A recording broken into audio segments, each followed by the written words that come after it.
Hello students. Last video में हमने exercise 3.2 के क्वेश्चन नंबर फर्स्ट, सेकंड और थर्ड कर लिया था। आज हम देखेंगे question number fourth, fifth and six. तो इससे पहले एक बार इन क्वेश्चंस को आप नोटबुक में नोट कर लीजिए। क्वेश्चन नंबर फोर्थ है हमारा, how many sides does a regular polygon have if each of its interior angle is 165। इसने क्या किया है, ईच इंटीरियर एंगल दे दिया है, तो हमको number of side find out करनी है। तो कैसे करेंगे? तो देखिए, सबसे पहले हम क्वेश्चन लिख देते हैं यहाँ पे। सॉरी, इसका फॉर्मूला लिख देंगे। क्या लिखा है? ईच इंटीरियर एंगल गिवन है हमारा, कितना है? 165। तो ईच इंटीरियर एंगल का फॉर्मूला क्या होता है? तो हम यहाँ पे लेते हैं n-2 इंटू 180 अपॉन एन। ये ईच इंटीरियर एंगल का फॉर्मूला होता है। और हमने इसने क्या किया, गिवन है ईच इंटीरियर एंगल, तो इक्वल में हम क्या ले देंगे इसके 165। ये अपॉन में एन है, इस तरफ आएगा तो क्या चला जाएगा, ये मल्टीप्लाई में। तो कितना होगा? 165 इंटू एन। अब ये 180 है, इस 180 को ब्रैकेट के अंदर n से भी मल्टीप्लाई करना है और 180 को 2 से भी मल्टीप्लाई करना है। तो 180 into N 180n, 180 into 2 360 equal to क्या होगा? 165।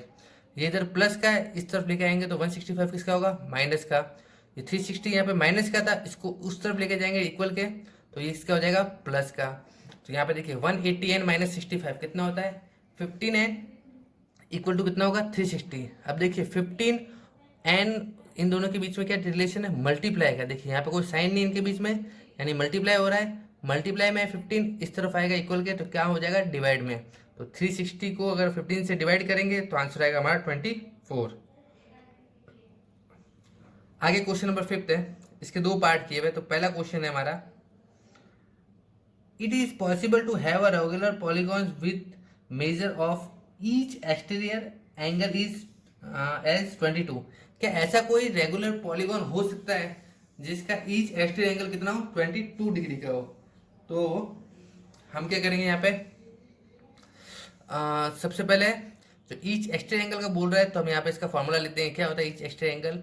360 अपॉन एन इक्वल टू क्या आएगा हमारा आंसर? 22 डिग्री आना चाहिए। तो ये डिवाइड में इधर आया तो मल्टीप्लाई में हो जाएगा, और ये जो मल्टीप्लाई में इधर आएगा डिवाइड में। एक स्टेप मैंने बीच में नहीं लिखा है, तो आप इसको लिख दीजिए, आपके समझने में इजी रहेगा। आप ये बीच में लिख दीजिएगा 360 इक्वल टू हो जाएगा आपके, ये डिवाइड में था, इस तरफ आएगा तो कितना हो जाएगा? 22 मल्टीप्लाई बाय एन। तो ये मल्टीप्लाई में आ जाएगा डिवाइड में। अब ये मल्टीप्लाई में, तो ये इस तरफ आएगा तो क्या होगा? डिवाइड में। कितना होगा? 360 अपॉन 22। और 360 22 से डिवाइड नहीं होता, अगर आप इसको डिवाइड भी करते हो तो आंसर क्या आएगा? 16.36। तो ये जो डिवाइड करेंगे आप, तो एन की वैल्यू क्या आएगी? 16.36। क्योंकि किसी भी अगर हम थिंग्स या किसी भी ऑब्जेक्ट को काउंट करते हैं तो पॉइंट में नहीं करते हैं। जैसे हमारे क्लास में भी अगर बच्चे बैठे हैं तो हम यही कहेंगे कि जो बच्चे हैं कितने, या तो बोलेंगे 30 स्टूडेंट है, या 40 स्टूडेंट है, या 45 स्टूडेंट है। हम कभी भी किसी भी स्टूडेंट को पॉइंट में काउंट नहीं करते। कभी नहीं कहेंगे क्लास में बैठे बच्चे 42.5 है या 43.5 है, क्योंकि काउंटिंग हम किसी की भी डिजिट की करते हैं या किसी ऑब्जेक्ट की करते हैं तो वो सारे ऑब्जेक्ट एक होल नंबर होती है। तो यहाँ पे हमको क्या मिल रहा है? Rational number. डिवाइड करोगे तो क्या मिलेगा आपको? डेसिमल। तो हम लिख देंगे number of side can not be in fraction और decimal, so it is not possible a regular polygon to have its each exterior angle equal to 22 degree. तो कोई भी ऐसा एक्सटीरियर एंगल नहीं होगा जिसकी वैल्यू कितनी हो जाए? 22 डिग्री। क्वेश्चन नंबर बी है हमारा, can it be interior angle of regular polygon. क्या ये 22 डिग्री का जो एंगल है वो क्या एक इंटीरियर एंगल हो सकता है? तो ईच इंटीरियर एंगल क्या बताया इसने? 22 डिग्री। तो हम क्या करेंगे? n-2 into 180 upon N equal to क्या ले देंगे? 22। ये क्वेश्चन मैंने आपको होमवर्क के लिए छोड़ रखा है। क्यों? क्योंकि ये जो क्वेश्चन मैंने फोर्थ वाला किया था, सेम क्वेश्चन ये है। इसका भी आपका आंसर लगभग शायद नो ही आना चाहिए। अगर नो कब आएगा?